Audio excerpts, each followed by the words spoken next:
continuing with what we started with the exponent, I mean, we ended up with the exponents and square roots and whatnot. So I do want to go over some of the square root laws that we just kind of talked about at the end. I'll just mention them quickly, and then I want to do a couple of more examples, and then we move on to the next section. So we did talk about, so these are some of the properties of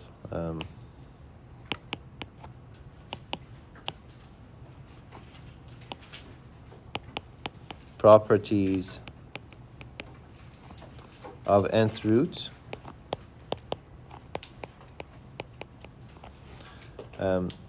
So for example, if you have the nth root of AB, that's the same as AB to the power of 1 over n, which is a to the power of 1 over n times b to the power of 1 over n, or nth root of a times nth root of b.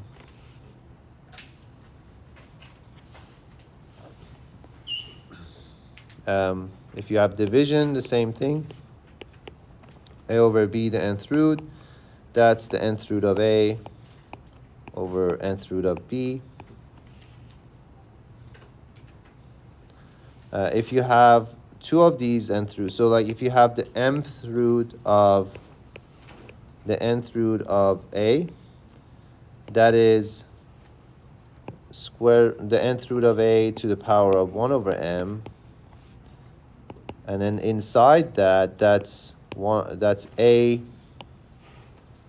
to the power of 1 over n, the whole thing to the power of 1 over m. And if you think about it, if you have an exponent to another exponent, that can be written as a to the power of 1 over m times n, because you're just multiplying them.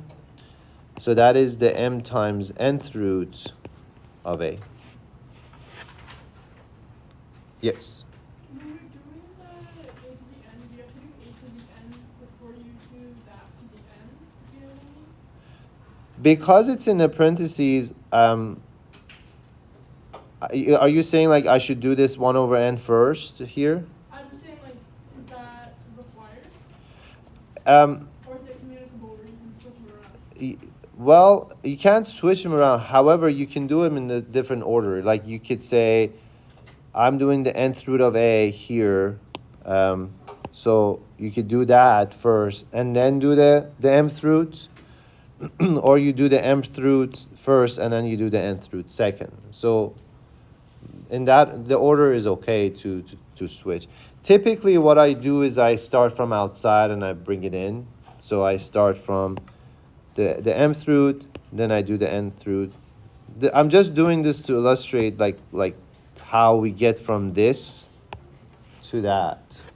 And Is like a to the 1 over n to the 1 over m the same thing as a to the 1 over m to the 1 over n? You know what I'm saying? yes, Okay. that it is, yes. Next one, we did quickly mention this. So if you have if n is odd or n is even, it's a different scenario. So if the nth root of a to the power of n is just a, if n is odd,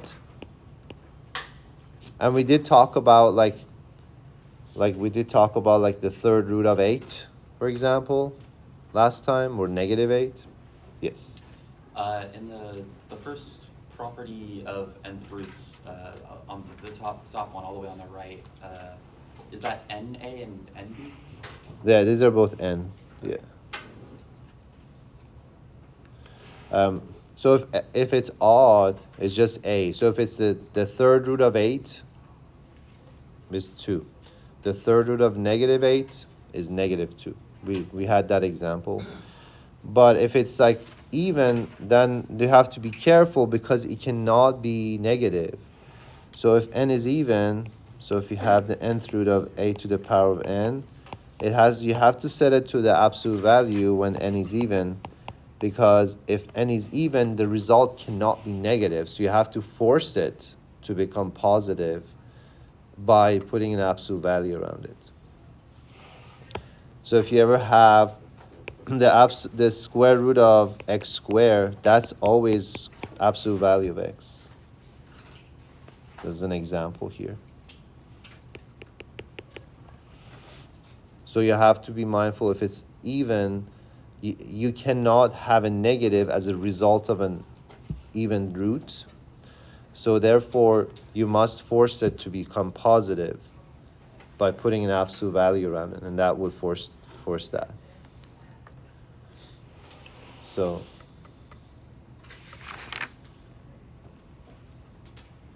let me just do a couple of examples to simplify some of these, exponents and roots and whatnot, and then that way we kind of get a little bit more familiar with these laws, and then I'll move forward. So here's an example. We want to simplify this, so simplify 2x to the power of 3 over 4 divided by y to the power of 1/3 to the power of 3 times y to the power of 4 divided by x to the power of negative 1/2, like that. So it's a messy expression here with a bunch of exponents and whatnot, and so I want to simplify this so that things become a little bit more simplified to follow. Now, I'm going to do the following. First, I'm going to apply this exponent 3 to these individual components here. They're all multiplication. I could not do that if it was addition or subtraction. I can only do this because of this multiplication here and division here. So I can send this to all 3 here. So then we would get this fraction will become 2 to the power of 3. It would be x to the power of 3 over 4 to the power of 3, and then y to the power of 1/3 to the power of 3. So that's the first term. On the second term, you see I have this negative exponent in the denominator. So I'm going to bring that up and make that into a positive exponent. So then this will become multiply y to the power of 4, bless you, times, and then if I bring this up, it will become x to the power of positive 1/2. So we have that term as well. Next step, I'm going to simplify a couple of these things, like this one and that one. So I'll simplify those to make him less messy. So then that's 2 to the power of 3 is just 8. That's x to the power of 3 over 4 times 3. What is that? 9 over 4. So that's x to the power of 9 over 4. And then divided by this y to the power of 1/3 times 3. Exactly. That's y to the power of 1. So that's just divided by y. Multiply by y to the power of 4. Multiply by x to the power of 1/2. So I can do a little bit more simplifying here. Look, I got same base here, x to the power of 9 over 4, x to the power of 1/2. So I can multiply those two together because they have the same base. And I can also simplify these two, y and then y to the power of 4. So then this will become 8. What happens between these two? You subtract them, so it'd be y over 3, right? Thank you. And then between those two, that's 9 over 4. If you multiply it by x to the power of 1/2, you add the exponents, right? Are you okay if I just say that's 2 over 4 instead of 1/2? So I have the same denominator as this. Yes. So that's 2 over 4, 9 over 4, that's 11 over 4. So that's x to the power of 11 over 4. So this looks a lot nicer than the original problem. As you can see, it's a lot more simplified.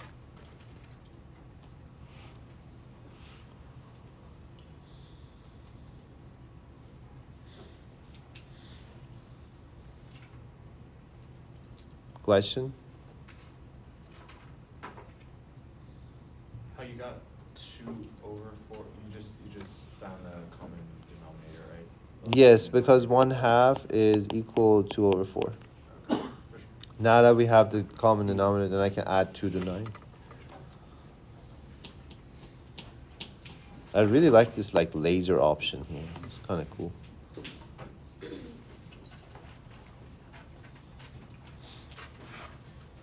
We always add the exponents when we're.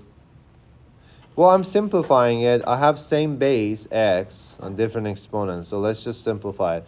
The same thing that I simplified these two, I'm simplifying those two as well.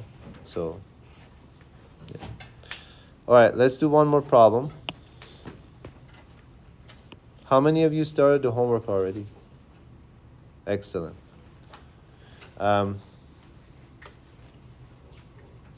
Next problem, let's do this one. Again, simplify. Square root of x times square root of x. Now,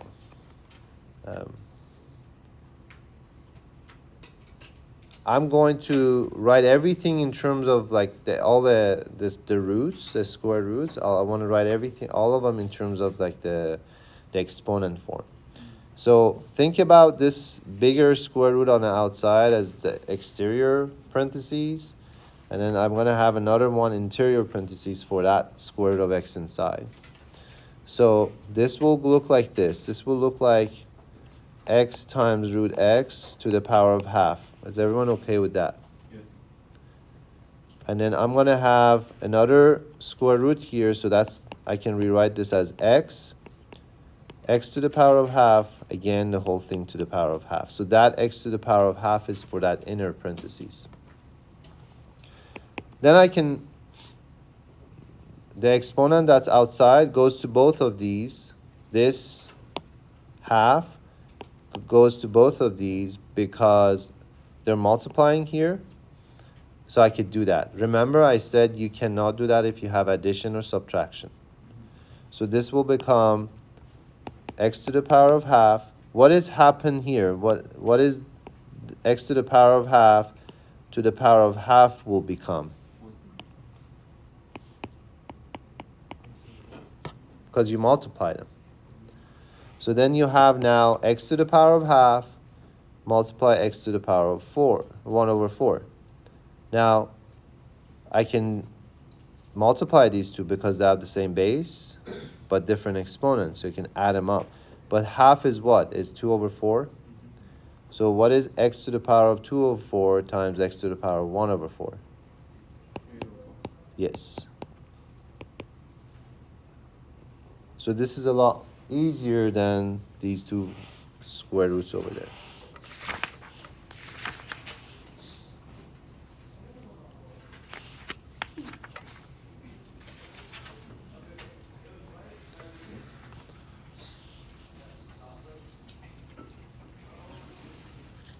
Question? All right.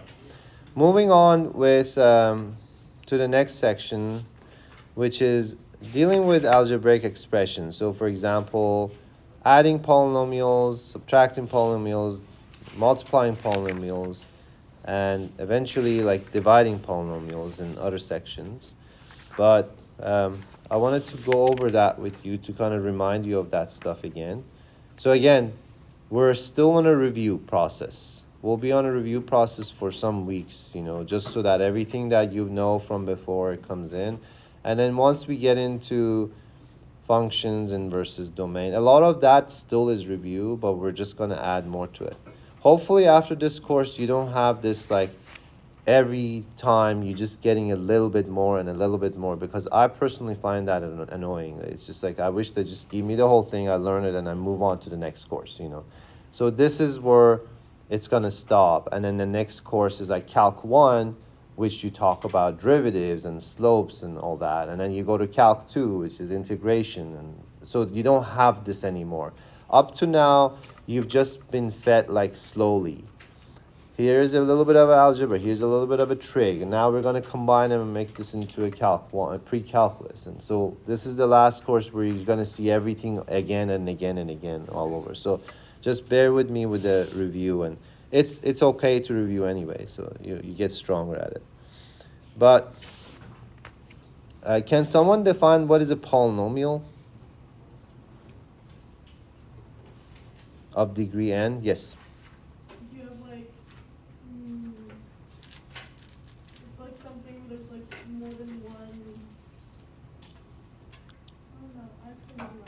I can't, I don't know how to explain it. It is, I think it's easier to write it down and then explaining it with writing. Yes. It's like three, like exponent, like exponents, like x squared plus like 10x plus like 100. Right. Yeah. And that's a polynomial of degree 2 as an example. So, but they can be of higher degrees. So you can have a polynomial of degree 4, 5, or n. So a polynomial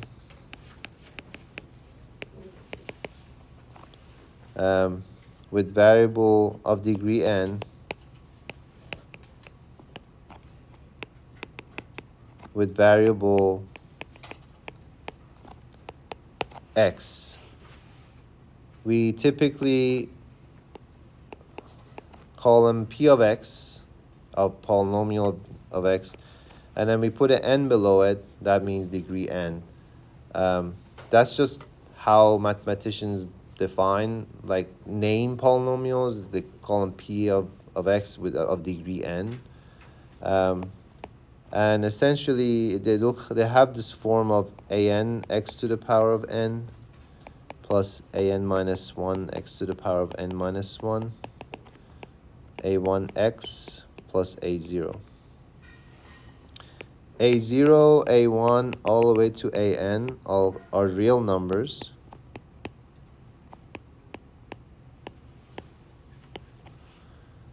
And an, you don't want it to be 0 because then it wouldn't be of degree n, it would be a less degree. So you want to make sure that's not 0. If it's 0, it's one less degree. And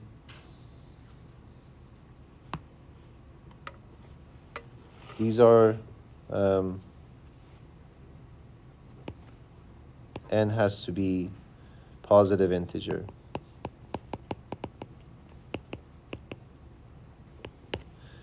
Because if n, these are, n is what? N is all the exponents, right? Your exponents must be like 1, 2, or 0, or 5, or all these integers. It can't be fraction. It can't be negative. Because if it's negative, then it's not a polynomial. If it's a fraction, then it's not a polynomial. It must be pretty simple. So as an example, 2x squared minus 3x plus 4. That's a polynomial.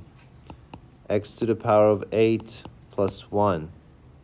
That's a polynomial.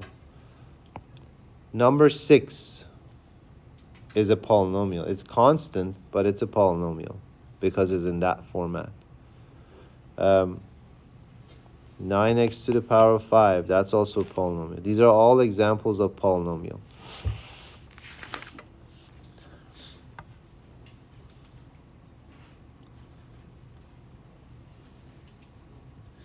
How do you add polynomials?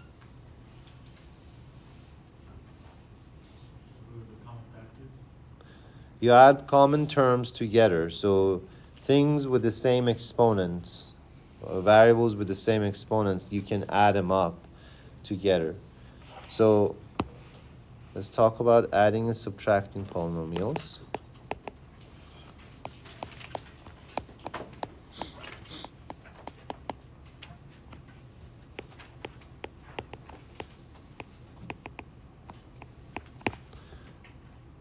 So you have to add or subtract common terms together. You cannot do it any other way.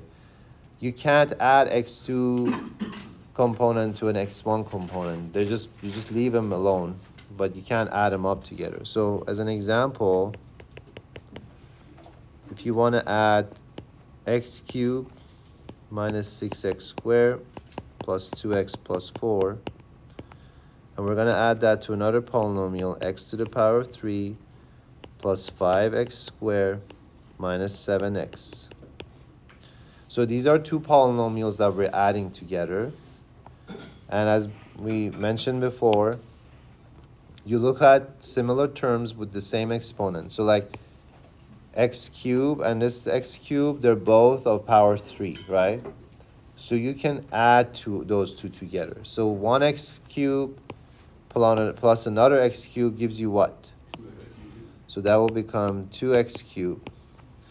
Then you've got negative 6x squared and 5x squared. They are both x squared. One is negative 6 of them plus 5 of them. That's what? And then you have the x components. So negative 2x minus 7x. That's negative 5x. And then you only have one constant term, so you just leave that alone. So that's it. This is the result. You can't really do anything else with it. Any question? Here's another example. Subtracting polynomials. So you have x cubed minus 6x squared plus 2x plus 4 minus, no, I don't want this.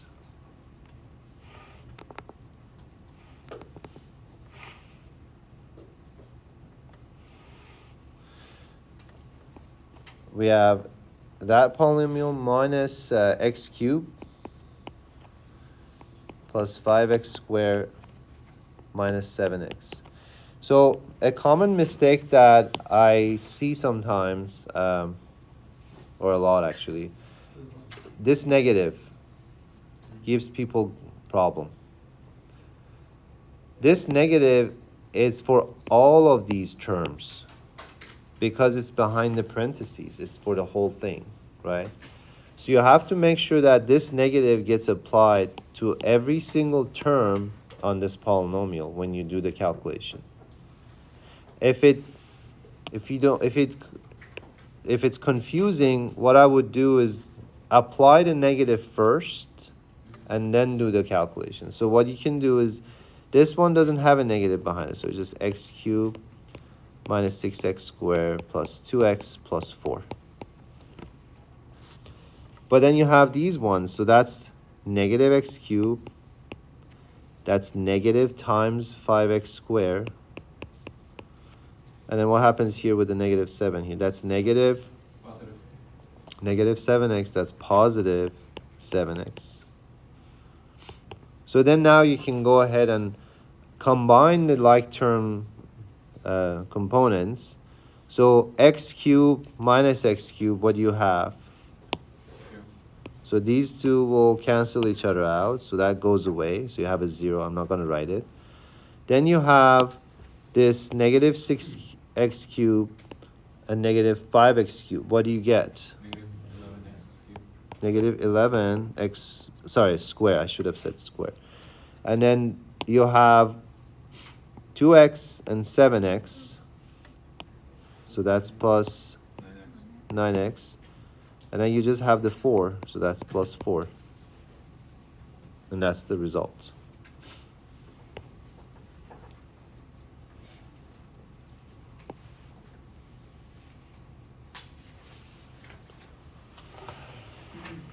Question? Yes. Do you have time to explain your original definition of the polynomial a little bit more? The formulas will like confuse us. Let me go back. I don't understand the subscripts and everything. Okay, let me explain to you some of these like little things here. So, first of all, these A's, they're just supposed to be numbers, right? But in a general definition, I don't want to just put like numbers because that's not general enough.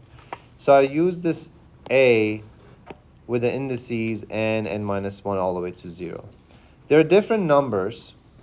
I'm because n is like a very general number, I don't know what n is, and we only have limited number of alphabets. So what I do is, instead of using like x, y, z or a, b, c, I'll just use a with the index of a0, a1, an minus 1, or an.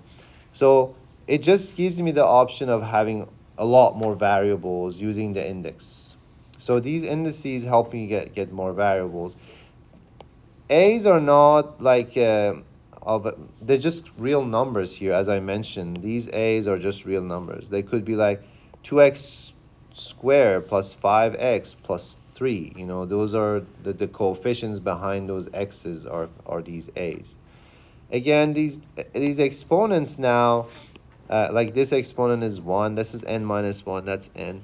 Because we want to talk about a general nth power polynomial, and I don't know what n is, I'll just use the generic factor, like number of n. Now, I mentioned that n must be a positive integer, so it's not like negative or square root or fraction or anything like that. It's just, these are just like whole numbers.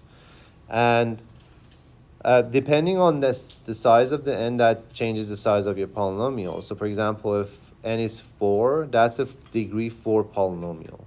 If n is 2, that's a degree 2 polynomial, or polynomial here. So n here is 2, n here is 8, n here is 0, n here is 5. So does that help? Do Yeah. the subscripts apply to the A's in the same way that they apply in like series and sequences? Where like a to the n is like the 7, a to the n is 7? It's very similar. So in a series and sequences, we use indices as well, just because there's two components. One, we want to make sure we follow the order, because in sequence and series, order matters. In the polynomials, you can shift them a little bit, but if you sort them out, again, they have the same order. But generally speaking, we use indices here just because we're going to run out of like alphabet. So like when you use, like, there's a course that I'm teaching is called linear algebra, and we're talking about n-dimensional spaces, and you have n dimension.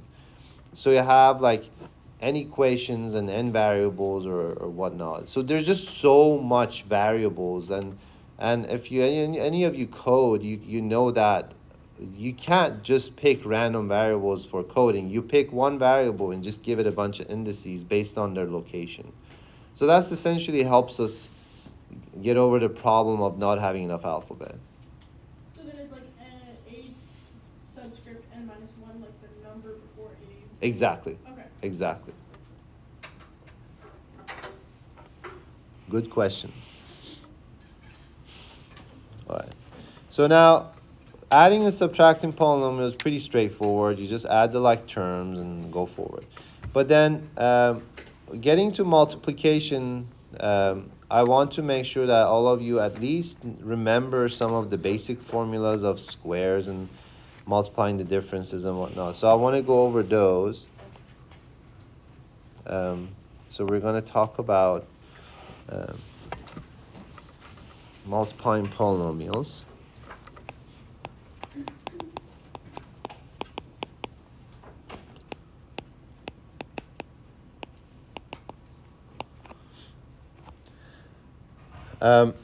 Which essentially is the product of two things multiplying. So let's just talk about a simple example. Find the product of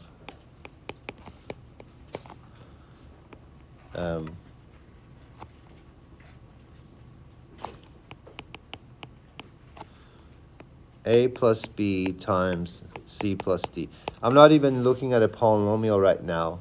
This is just four numbers. A plus b multiplies c plus d. So the way this works is essentially what you're saying is that a is going to get multiplied c and d, and then we're going to add that to b multiplying c plus d. So if you were to open this, this is a times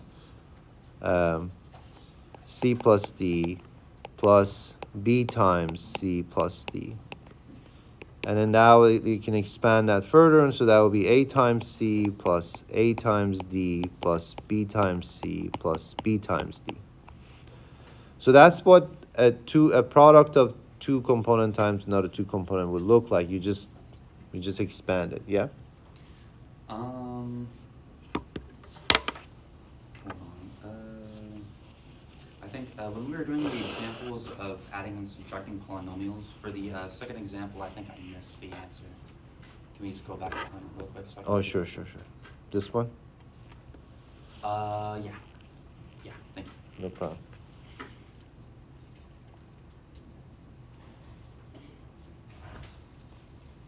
All right.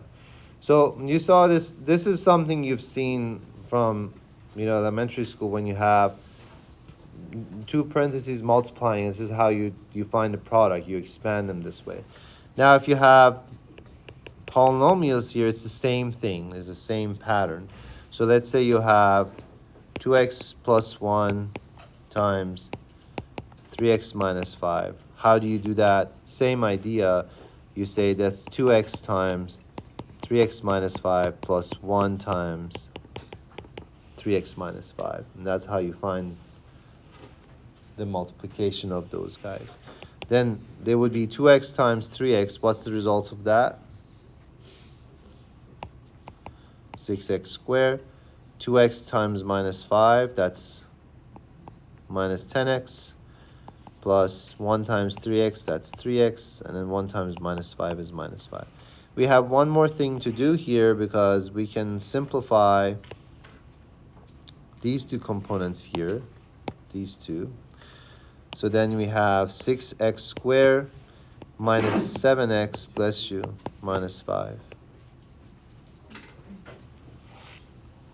And that's the result of the two.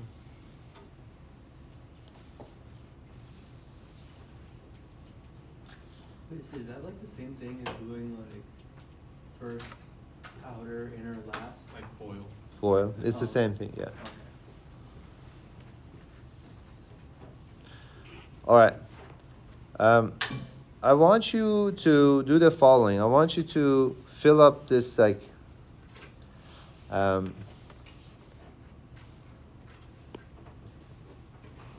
the result for these algebraic expressions here. So let A and B to be real numbers. I want you to tell me the result of these products. So A times B times A minus B.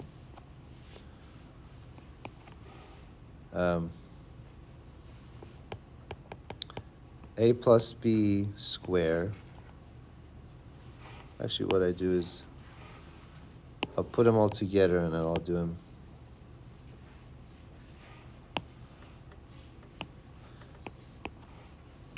A minus B square. A plus B cubed. And then A minus B cubed.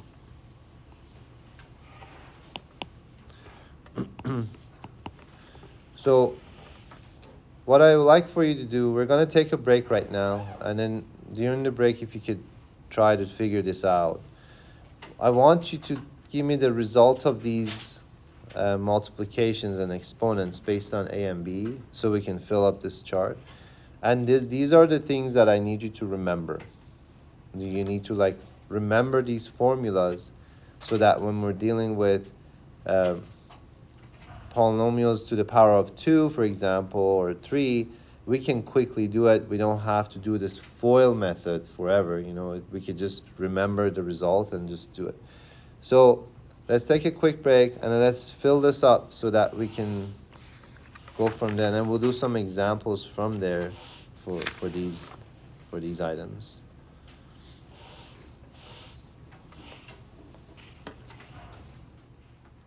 So we're talking about how to factor out this x squared plus 2x minus 3. and I want to show you like a kind of general format of how these things can be factored out. So let's look at x plus a times x plus b, multiply it out. And then you get this thing. You get x squared plus a plus b times x plus ab. If you look at up here, and if you look at this, they are kind of similar. X squared plus something times x plus a constant. X squared plus something times x plus a constant.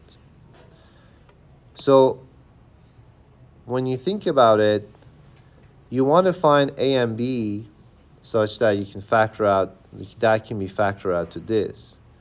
So in a sense, you want to see that a plus b is equal 2 and a times b is equal minus 3. Like when you look at what I have here, you want to look for what are the two numbers that when you add them, you get 2. But when you multiply them, you get -3. Can someone tell me those two numbers? -1 and 3. Yes, so if a is equal -1 and b is equal 3, or vice versa, it doesn't matter, then we can get those results. So then I can go here and say x squared plus 2x minus 3 can be written as x minus 1 times x plus 3.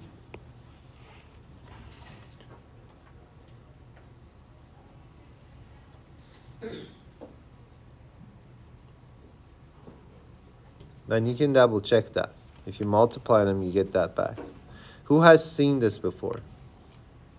All right, most of you. So it's just a technique that it helps you factor things a lot easier. So like, what are the two numbers? So you have x plus a, x plus b. Those are generic like formulas. You get x squared plus a plus b x, and then plus ab. So you get that. So this a plus b should match with 2, and then this ab should match with -3. So I wrote it out. What are the two numbers that you add them, you get 2, you multiply them, you get -3. And if you figure that out, you're done with the factorization. So that could help you with some of your homework problems.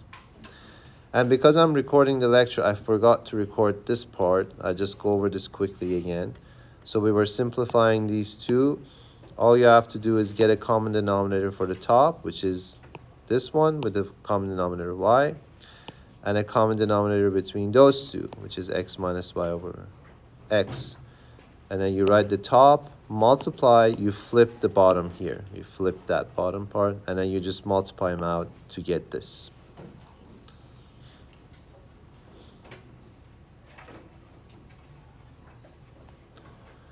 Any question?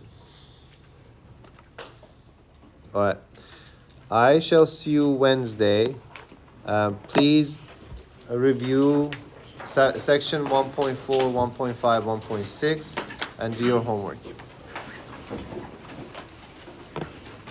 I had a question real quick. Say as if before we flip this and made it into the inverse and the what's called? Say as if it was like that in parentheses with a negative. You can write it as y minus x over x. That would do it. Oh, what I was gonna ask was, does this negative when we do the inverse, does it become positive when we make it multiplication? No, No, it's not when you flip it. Okay, everything still pushes. The only reason that it would become positive if you multiply it by another negative. Okay, That's all right. I just wanted to make sure when you did the inverse. Yeah. for sure. Okay, thank you. Hi, I had a quick question. I saw you're teaching an online Math 116 course, Yes. correct? I need to take that class for a prerequisite. I'm trying to take a challenge exam in the summer to skip a chemistry class, and I need to take Math 116 as a prerequisite. If I saw there's an open spot, I was wondering if I could have the permission number. I'm good with math, like Okay. Because it's quite a bit that has been done already. Like. Okay, missing. gotcha. Are you able to go back and finish? Thank you. I can go back and complete, as long as that's acceptable and okay. I'm okay with it. Okay. And I have someone. I have like you. It's all online. everything, this is no lecture. But then the You just- final will be like proper. Or okay. People hate it. Okay. People come in at 5, they just hate it. They just don't. Okay. So it would be all online, everything. I mean, Okay. it is like partially like one exam here, but we never do it. Okay. And I'm okay giving it to you, but you have to like call us and get it done. Oh, okay. Because we already had quiz and everything. Oh, So gotcha. email me and say, you just gave me the ad code. Can you allow me to take the previous quizzes and homeworks? Okay, sure. Because I'll we do that. already started it.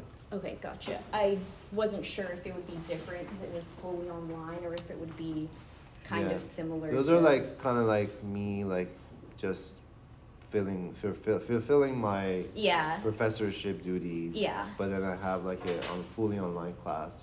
You're Yeah. essentially you're just self-learning.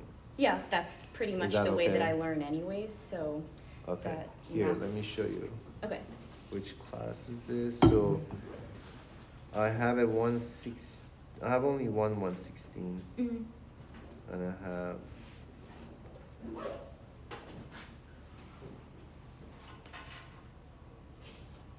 so Bye, thank you. bye. See you later. See you later. Here. 5, 3, this one. Okay, I think I got it. Yes, Yeah. I got it. Once you signed up, email me and say, what's your name? Chanel. Chanel. Say, hey, this is Chanel. I spoke with you. I just added the 116. Will you let me take all of you? And you have to go, everything is on Canvas. Okay, everything's okay. Everything is in the syllabus, it's explained. And you just have to take a minute to like go over everything and to figure it out. Okay. And then if you miss a quiz or something, or homework, or assignment, and it's closed, it Mhm. might be open. Because I have like an assistant that helps me with some of that. So Okay. just email me and I'll open it. Okay, cool. Thank you very much. You're welcome. Any hiking you're gonna do lately, or? Not really. I got into hiking because my boyfriend's parents, they backpack all the time and they Yeah. just went to Egypt and Jordan. No, and wow. Yeah, I didn't go with them. It was like their couple's trip, but Uh-huh. they went around and like they make pretty good money, but they'll travel in like Airbnbs or hostels and stuff like that. Like they don't care. They Well, always yeah, when you backpack, you don't. Yeah, you What we don't. usually we do the same thing. We go cheap, and then we just do like luxury at the end. Like we Yeah. do like one, like fucking by the beach, 5-star, like get it done right. Yeah, that's pretty much what they did too. But I haven't really been doing too much hiking and stuff. I've done a bunch in pretty local. I don't think anything more than like a couple hours away. But I've been wanting to go to Yosemite with my boyfriend for a while. I think I first was interested in when COVID, the pandemic was really bad, but they were being really strict about giving out permits or buying permits and stuff Yeah. like that. So I'm hoping That maybe. the first year of COVID, my family and we hiked over 1,000 miles. That's in so one cool. summer. Yeah, Oh, it was wow. unreal. How far have you guys ever